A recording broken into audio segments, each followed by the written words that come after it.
We're almost finished, but we're going to clean some things up. But I want to show you something that I didn't know existed, and I just found this out. So if you want a design have a familiar look, but not with the exact font that look is known for, you can try font similarity. Choose a font in the font family menu in either the type tool options bar or the character panel. So let's go to text here.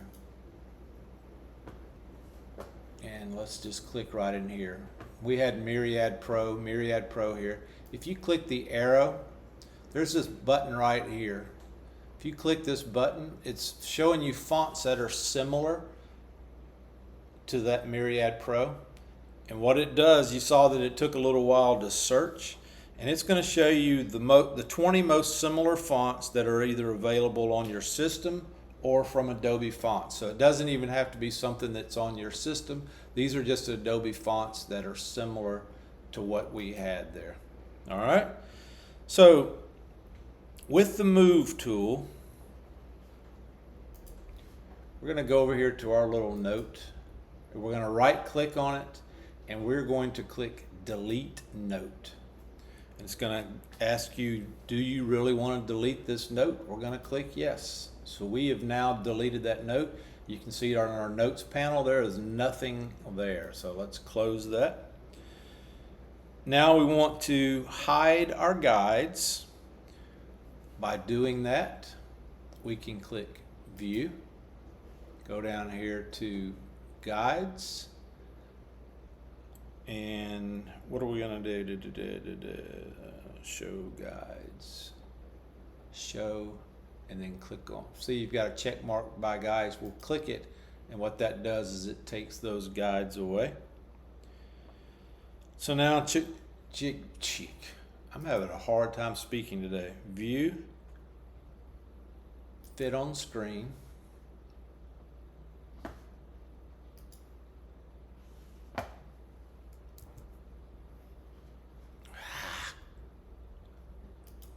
Can y'all tell I'm struggling today? You ever had days like that?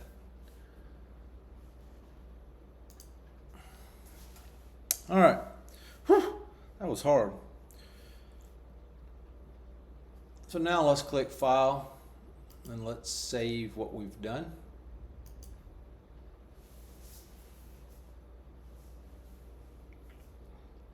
Congratulations, you've added and stylized all of the type. Now that the design is ready to go, you'll export a copy to upload to the podcast service. So you're going to actually turn two things in. You're going to turn in this Photoshop file that you've done. Get down here.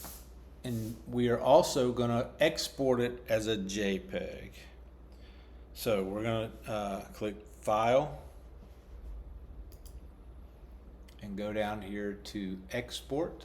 And then export as. Don't click export as a PNG, export as. And from over here, you've got different types of things. You can do a PNG, a JPEG, or a GIF, or a GIF, however you want to say it.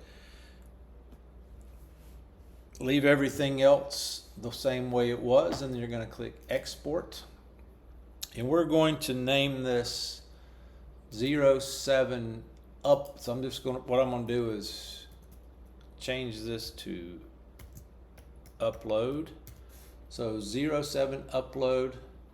I don't want to put it in my laser stuff. I'm going to put it in my lesson 7, and we're going to click save. And we just exported that as a JPEG. All right. What's an advantage to saving a Photoshop file as a PDF? Is it vector types for text is included? Photoshop editing capabilities can be retained. A Photoshop PDF can be opened in Acrobat or Photoshop. It is all of those things. And I'm going to go back and talk about that for a second because I didn't talk about that before, but it's something you need to know. So the type you've added, so this type that we've added in our document, it consists of vector-based outlines which remain crisp and clear as you zoom in or resize them. However, if you save the file like we just did as a JPEG, Photoshop rasterizes the type, so you lose that flexibility. When you save as a PDF file, vector type is preserved.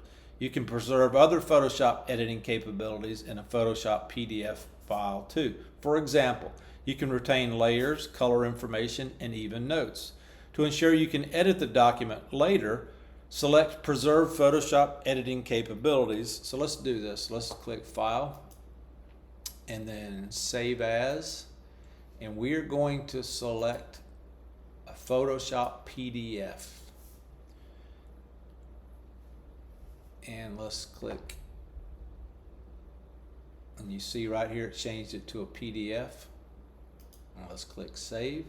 The settings you choose in the Save dialog can override your current settings in the Save As. Just click OK, and then you get this right here. And so from here you could make some changes. It's right now it's a high quality print, which I want to keep at that. Shows you the compatibility with different things that it's compatible with, so on and so forth. We want to preserve the Photoshop editing capabilities. So if you went and opened up this PDF in Photoshop, you would be able to make changes to it. All right, and then click Save PDF and click Yes. And so from there, we now, if you were, and it's done saving, if we go to our folder, if I go to my lesson 7, I got a lot of stuff. There it is right there. Working Parazine PDF.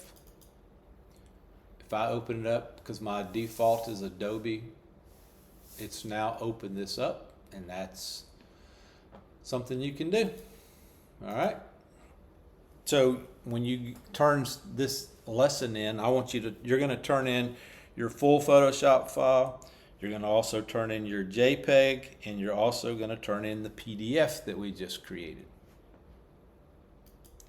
I want to talk to you now about the Glyphs panel. It consists of all characters available for a font, including specialized characters and alternate versions such as swashes. Above the font name and the style menus is a row of recently used glyphs. Show you how, so do this, click Window and then go down to Glyphs. And that opens up this over here. If it's blank, if this where you've got glyphs, if this is blank, what that means is you haven't used any glyphs yet, which I haven't on this machine. A menu under the font name lets you display a writing system such as Arabic, or a character or a category of characters such as punctuation or currency symbols. A black dot in the bottom right corner of a character's box indicates that alternates are available for that character. If you click and hold the mouse on the character to view its alternate glyphs, or choose one to enter into a text layer. So when you're doing things, whatever font that you're using, you can do these things, and you can add these what are called glyphs to your Photoshop file. And so how can you tell if a glyphs panel, if a character has alternates available? It would be this little black dot. So you see this little black dot, and we'll probably get into glyphs a little bit more later. So now let's quickly talk about a couple other things. OpenType in Photoshop is a cross-platform font file formatted that's developed by Adobe and Microsoft. It uses a single font file for both Mac and Windows, so you can move files from one platform to another without font substitution. It offers character sets, layout features such as swashes and discretionary ligatures that aren't available in traditional PostScript and TrueType fonts.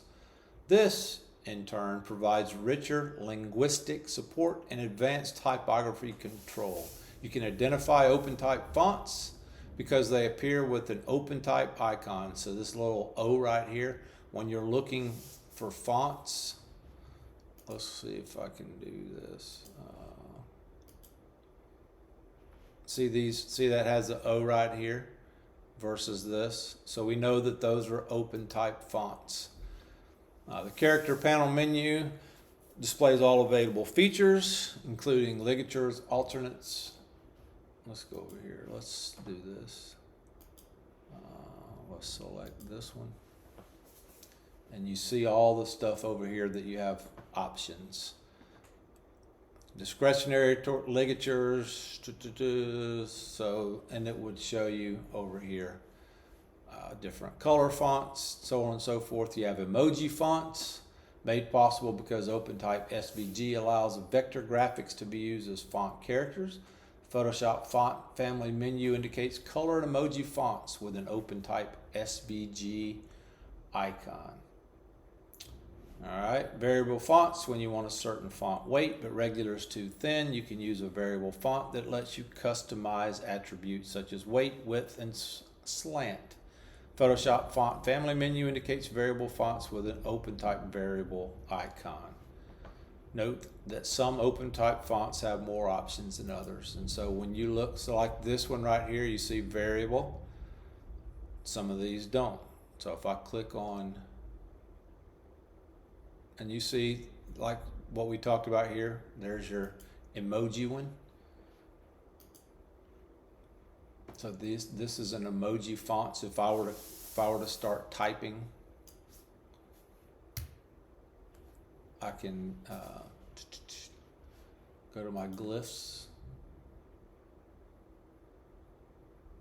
These are all the things. These are all my different emojis that I could get in this particular font. So there's some cool things that you can do.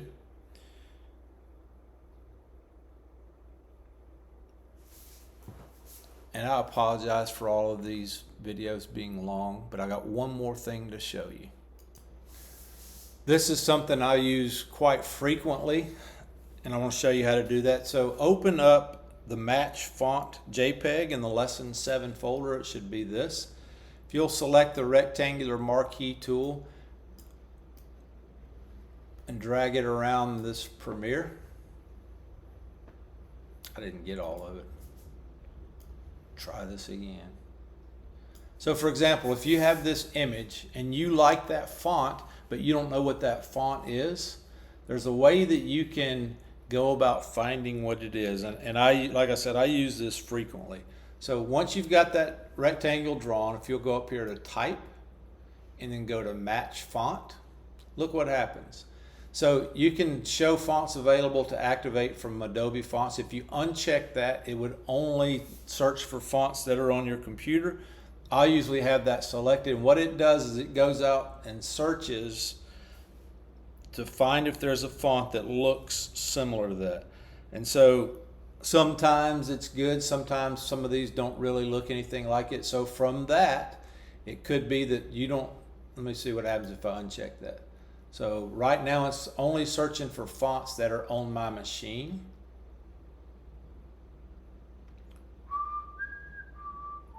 So these I already have, and if I wanted to go out and find some that I don't have to give me more options, I can do that.